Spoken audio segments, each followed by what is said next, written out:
Abaserukira ibihugu bimwe bimwe bisanzwe bifasha impunzi hamwe n'abaserukira amashirahamwe mpuzamakungu asanzwe afasha impunzi muri Tanzania baragize urugendo mu ikambi ya Nyarugusu kuri uyu wa gatatu.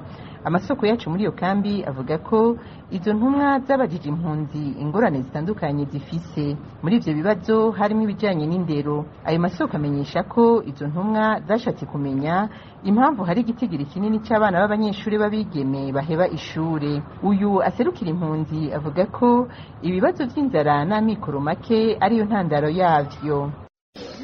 Naongea kwa niaba ya wanawake wasichana kuhusiana na shule.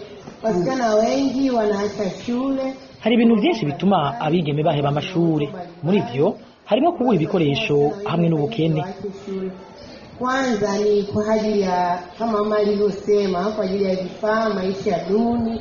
Vijana wengi au wasichana wengi wanaacha shule kwa ajili ya hiyo. Hari abashobora kuja kwiga kubera ko bugarizwe n'inzara. Ikindi nuko hari imiryango usanga ifise abana benshi hanyuma abakobwa bagasigara muhira kugira bafashe ibikorwa bitandukanye. Mama na watoto wengi wasichana ndio wanakuwa wanasaidia, yani ule muda wa kwenda shule unakuwa haupo kabisa kwa ajili ya haya. Ibindi bibazo vyavuzwe ni bijanye n'ubukene bw'ibikoresho vy'isuku ry'abakenyezi bita Cotex.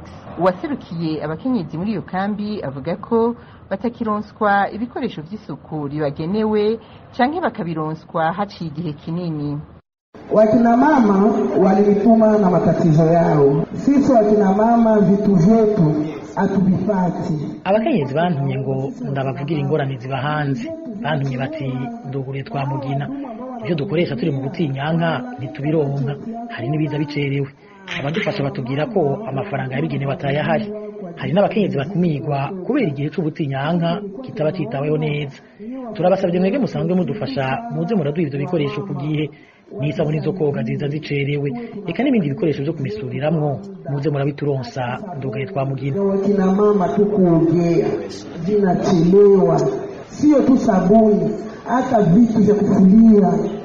Ubwo rugendo rw'iminsi ibiri rw'abaserukira ibihugu bimwe bimwe bisanzwe bifasha impunzi hamwe n'abaserukira amashirahamwe mpuzamakungu asanzwe afasha impunzi nyene mu gihugu ca Tanzania rukaba rwarangiye kuri uyu wa kane. Mwomenya ko ikambi ya Nyarugusu irimwo impunzi zirenga ibihumbi 137 zigizwe n'abarundi hamwe n'abava muri Republika ya Demokrasi ya Kongo.